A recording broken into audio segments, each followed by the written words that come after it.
सौभाग्य के कोने मुंशी प्रेमचंद की एक अत्यंत महत्वपूर्ण और प्रेरणादायक कहानी है, जिसमें जीवन के विभिन्न पहलुओं पर गहन दृष्टिकोण प्रस्तुत किया गया है। यह कहानी मनुष्य के जीवन में सौभाग्य और दुर्भाग्य के जटिल संबंधों को उजागर करती है। प्रेमचंद ने अपनी लेखनी में यह दिखाने का प्रयास किया है कि सौभाग्य और दुर्भाग्य केवल बाहरी परिस्थितियों पर निर्भर नहीं करते, बल्कि व्यक्ति के आंतरिक गुणों, उसकी सोच और दृष्टिकोण पर भी आधारित होते हैं।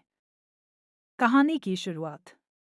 कहानी का प्रारंभ एक छोटे से गांव में रहने वाले नायक रामधन से होता है। रामधन एक गरीब किसान है, जिसका जीवन कठिनाइयों से भरा हुआ है। उसकी जमीन कम है, जिससे उसकी आजीविका मुश्किल से चलती है। रामधन अपने जीवन में अत्यधिक मेहनत करता है, लेकिन फिर भी उसे हमेशा आर्थिक तंगी का सामना करना पड़ता है। उसकी पत्नी सुमित्रा भी उसकी तरह ही परिस्थितियों को स्वीकार कर चुकी है, लेकिन उसके मन में कहीं न कहीं इस स्थिति को बदलने की चाह बनी रहती है। रामधन का यह मानना है कि सौभाग्य केवल कुछ गिने चुने लोगों का होता है, जो अमीर और प्रभावशाली होते हैं। उसकी सोच यह है कि वह चाहे जितनी मेहनत कर ले, उसकी किस्मत में केवल गरीबी ही लिखी है। यह विचार उसे निराशा की ओर धकेलता है और वह अपनी परिस्थितियों से संतुष्ट होकर जीवन व्यतीत करने लगता है। संघर्ष और प्रेरणा। कहानी तब मोड़ लेती है जब गांव में एक साधु महात्मा का आगमन होता है।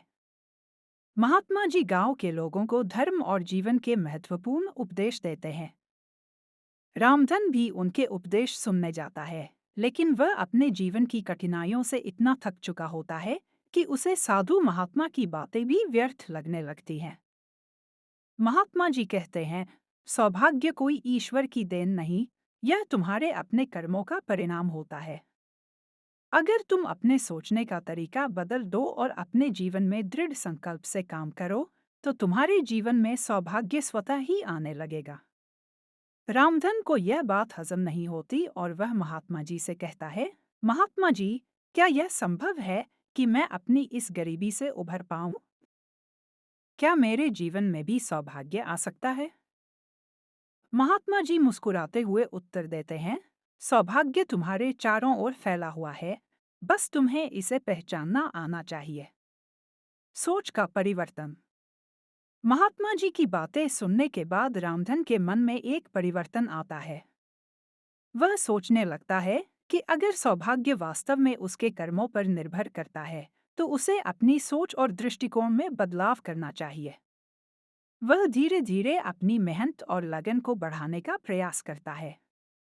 रामधन अब न केवल खेतों में मेहनत करता है, बल्कि अपने परिवार के साथ समय बिताने, उनकी समस्याओं को समझने और हल निकालने में भी सक्रिय होता है। सौभाग्य के कोने। कहानी का असली संदेश तब सामने आता है जब रामधन को अपने जीवन में कुछ छोटे छोटे बदलावों के बाद महसूस होता है कि उसके चारों ओर सौभाग्य के कई कोण मौजूद हैं। वह अब अपनी खेती में नए तरीकों का इस्तेमाल करने लगता है, जिससे उसकी फसल की पैदावार बढ़ जाती है। उसकी पत्नी सुमित्रा भी उसकी इस नई सोच का समर्थन करती है और उसे मानसिक रूप से सशक्त बनाती है। धीरे धीरे रामधन का आर्थिक स्तर सुधरने लगता है और वह अपने गांव के एक सम्मानित व्यक्ति बन जाता है। अंत। रामधन को अब यह एहसास हो जाता है कि सौभाग्य केवल किस्मत या भाग्य की बात नहीं है, बल्कि यह व्यक्ति के कर्मों, उसकी सोच और दृष्टिकोण पर आधारित होता है। उसने अपनी मेहनत, सकारात्मक सोच और दृढ़ संकल्प से अपने जीवन को बदला और सौभाग्य को अपने जीवन का हिस्सा बना लिया। निष्कर्ष। सौभाग्य के कोने कहानी का मुख्य संदेश यह है कि मनुष्य को अपने जीवन में आने वाले अवसरों को पहचानना आना चाहिए। सौभाग्य हर किसी के जीवन में आता है, लेकिन इसे हासिल करने के लिए हमें अपनी सोच और दृष्टिकोण में बदलाव लाना होगा। प्रेमचंद ने इस कहानी के माध्यम से यह दिखाने का प्रयास किया है कि मनुष्य अपने कर्मों से अपने जीवन की दिशा बदल सकता है और जो लोग मेहनत, धैर्य और सकारात्मक दृष्टिकोण अपनाते हैं, वही वास्तव में सौभाग्य के हकदार होते हैं।